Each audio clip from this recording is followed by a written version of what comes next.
Bonjour à tous. Notre invité café ce matin, c'est avec vous, Jerry Biré. Bonjour. Bonjour. Vous êtes le promoteur de l'événement Earth Hour à Tahiti, dont c'est la 5e édition. La manifestation mondiale en faveur de l'environnement aura lieu demain soir.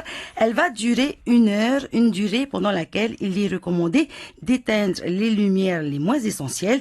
Jerry Biré, expliquez-nous pourquoi Earth Hour, créé en 2007 en Australie, est le plus grand événement mondial en faveur de l'environnement. Parce qu'il regroupe des millions de personnes à travers le monde. Ça a commencé par un simple quartier à Sydney, effectivement, en 2007, et ça s'est étendu à travers le monde. Et aujourd'hui, il y a 178 pays qui participent, 178 pays et territoires dans la Polynésie française. Donc, ça regroupe des millions de personnes à travers le monde qui font ça. Ça va commencer pour nous avec le décalage horaire en Nouvelle-Zélande.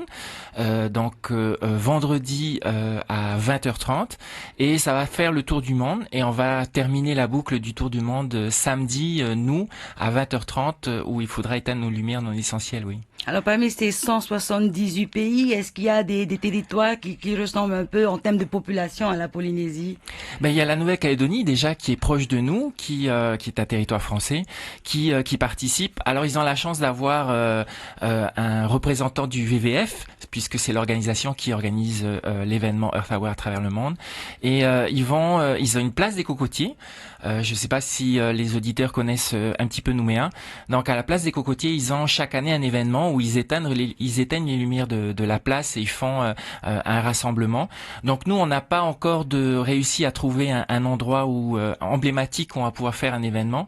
Donc cette année, on va plutôt privilégier les soirées aux chandelles dans les restaurants ou à la maison. On reviendra plus tard. Pourquoi vous avez du mal à trouver une place emblématique pour l'organisation de cet événement?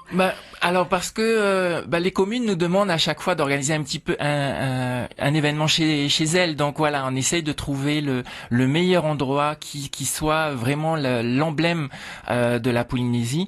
Et on souhaite également au niveau de l'organisation ici à Tahiti de trouver des endroits en dehors de Papeete. C'est vrai qu'on a toujours l'habitude de venir à Papeete. Pendant ces dernières années, on a fait à Mahina, on a fait à Te Ahupo, on a fait à Punavia également. Donc voilà, on essaie de trouver un endroit qui rassemble un petit peu tout le monde pour pouvoir faire Earth Hour. Et pour ne pas faire de jaloux. Pour ne pas faire de jaloux, oui. Pour cette 5e édition, alors de la manifestation destinée à lutter contre le réchauffement climatique, vous invitez la population à utiliser des bougies. Oui, tout à fait. Il faut faire des soirées aux chandelles. C'est l'occasion rêvée de faire des soirées en famille.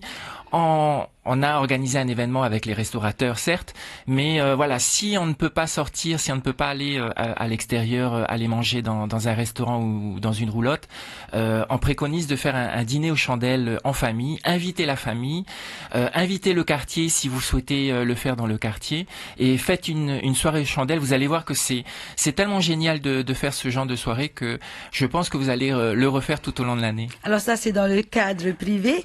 Vous avez également lancé des invitations aux commerçants. Oui, tout à fait. Les commerçants ont été invités à organiser un événement Earth Hour. Donc là, c'est surtout les restaurateurs qui ouvrent le soir, donc les hôtels, les bars, les restaurants, les roulottes. Et ce que j'aime dans ce projet, c'est que c'est des établissements qui sont répartis tout autour de la Polynésie française, sur tout le territoire. On va jusqu'aux Marquises, donc les Marquises nous suivent depuis quelques années déjà. Et là, cette année, alors c'est de mémoire vraiment, je m'excuse si je me trompe, mais cette année, il me semble que les Tuamotu nous ont rejoints. Donc quelques restaurants existants au Tuamotu font partie des participants cette année. Est-ce qu'il a été difficile de convaincre les restaurants de jouer le jeu? Alors difficile, je dirais pas que c'est difficile parce que c'est quelque chose d'assez sympa à organiser. C'est pas très difficile à organiser, justement. Par contre, il faut réussir à convaincre les établissements que c'est quelque chose de rigolo, que les clients vont adorer. Voilà, ils vont commencer une première fois et après ils s'aperçoivent que c'est assez sympa, que les clients en redemandent. Donc du coup, voilà, chaque année on augmente notre chiffre de participants. La première année, quand on a organisé Earth Hour à Tahiti, il y avait 15 restaurateurs qui nous avaient suivis. Cette année, on a plus d'une centaine d'établissements qui nous suivent, donc c'est vraiment une belle réussite. Alors, le thème de cette édition est No Food Waste, pas de gaspillage de nourriture. En plus des bougies, c'est un autre challenge que vous lancez aux restaurateurs. C'est un vrai challenge, effectivement. Je pense par exemple aux roulottes. Le principe de la roulotte, c'est manger beaucoup pour pas cher. Et malheureusement, on gaspille beaucoup de nourriture. Et les étudiants de l'école de commerce qui organisent cette année ont souhaité mettre en place ce projet-là. Et c'était un vrai challenge de convaincre les restaurateurs d'essayer de proposer à leurs clients quelque chose de nouveau, qu'on peut faire des choses avec ce qu'on a l'habitude de jeter. Donc j'ai découvert un chef qui nous a fait découvrir des salades avec des épluchures de carottes et de tomates qu'on a l'habitude de jeter. C'est excellent, je vous le conseille. Et voilà, c'est des vraies découvertes. Et chaque année, on fait ces rencontres, on fait ces découvertes. C'est évidemment un challenge que vous lancez aux restaurateurs, mais également dans le cadre privé. Oui. Exactement. Essayez de faire des recettes. On a partagé sur la page quelques idées de recettes, des vidéos qui ont été partagées. Essayez de faire ce genre de recettes et voyez que, en fait, on gaspille beaucoup de nourriture quand on a l'habitude d'éplucher, quand on a l'habitude de couper les légumes, parce que voilà, on a cette habitude-là de pas prendre tout, et alors que c'est mangeable. Ou si jamais on décide de ne pas vraiment le manger, moi je vous le conseille de planter, parce que vous allez pouvoir le faire pousser dans le jardin, et ça peut être assez sympa également. Est-ce que le No Food Waste est une idée propre à l'organisation de la Polynésie? Ah oui, c'est une idée propre. Chaque année, en Polynésie, on parle beaucoup de Earth Hour sur les déchets, sur le tri des déchets. Souvenez-vous, on avait organisé des concerts où la place de concert, c'était des déchets recyclables. Et là, les étudiants de cette année, en relation avec la soirée aux chandelles, ont souhaité justement proposer le No Food Waste, le zéro gaspillage. Et c'est vraiment une thématique spécifique à la Polynésie. Alors, l'événement Earth Hour rencontre chaque année un peu plus de succès? Oui, c'est là aussi c'est une grande réussite. Les premières années, on était aux alentours de 2000 participants à nos événements. Ensuite, on est monté jusqu'à 5000 participants à nos événements. Donc c'est une vraie réussite, les gens se mobilisent. Alors cette année, nous n'avons pas de concert, nous n'avons pas d'événement. On a privilégié la soirée aux chandelles, donc c'est le seul événement qui sera organisé cette année. Mais on voit que les gens se mobilisent même à titre privé. Petit à petit, les gens font cet effort d'éteindre les lumières non essentielles. Alors, est-ce qu'il y a un top 10 des îles ou des pays dans lesquels les plus beaux événements Earth Hour sont répertoriés? Et est-ce que Tahiti est en bonne position?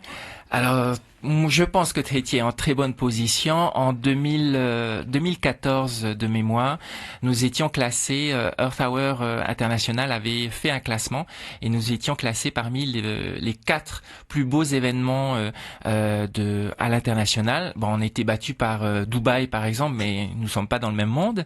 Mais par contre, voilà, après les années suivantes, ils n'ont pas fait ce classement-là. Par contre, moi je peux annoncer tout de suite que le plus bel événement c'est Tahiti de toute façon. Donc voilà, ça sera notre événement.